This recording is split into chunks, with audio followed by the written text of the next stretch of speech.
Isang mapagpalang araw po sa inyong lahat. Celebrity Chika Time po muna tayo at may inihanda po akong chika para sa inyo. Tara po't magchika na po tayo.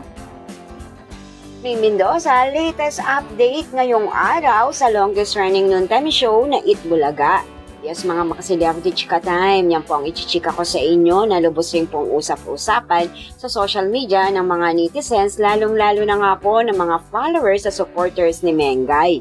And of course, bago po tayo dumako riyan, nais ko po munang batiin mga teambahay, team abroad at mga seniors natin dyan. Shout out po sa inyong lahat at happy Monday po! At ayan na nga po, ang ating phenomenal star na si Maine Mendoza ay nasa TV5 Media Center bilang host ng longest running noontime show na Eat Bulaga. Yes po, unlimited happiness at kasiyahan at kakulitan na naman nga po ang hatid-hatid ng ating phenomenal star sa kanyang mga followers at supporters sa tuwing mapapanood siya sa longest running noontime show na Eat Bulaga.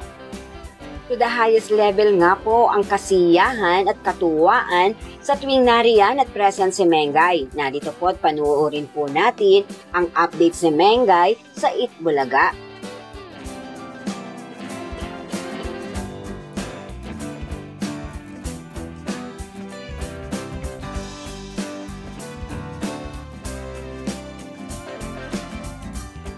O di po ba, kwelang-kwela ang ating phenomenal star pagdating nga po sa kanyang performance to the level. Ayan at halos mabakli po ang kanyang balakang o bewang sa kanyang ginagawang pagsayaw. Kakaiba talaga itong si Mengay, marami po ang napasaya at natuwa sa kanyang ginawa po na yan. Very natural po talaga kay Mengay ang pagiging komedyante, di po ba? Ibang klase po talaga. Yan po ang aking chika updates for today. Salamat po sa inyong panunood. Huwag po kalimutang mag-subscribe.